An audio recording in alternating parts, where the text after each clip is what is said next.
ng asawa ng babae o lalaki kapag pumili ng asawa, lalaki o babae, dapat pagbigyan, hindi po yan.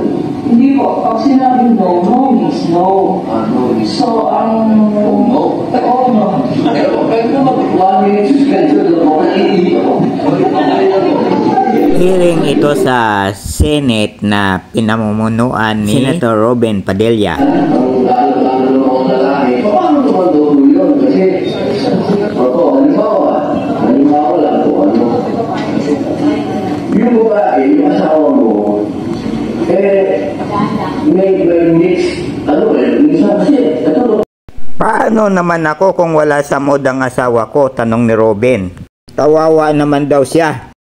Sagot ni Attorney Zamora, magdasal na lang kayo o manood kayo ng Korean telenovela. May batas na tayo tungkol dyan.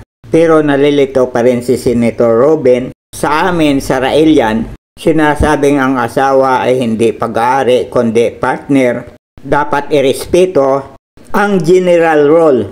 Don't enforce yourself to others. Sa Tagalog, huwag mong ipilit ang iyong sarili sa iba. Ay, nako.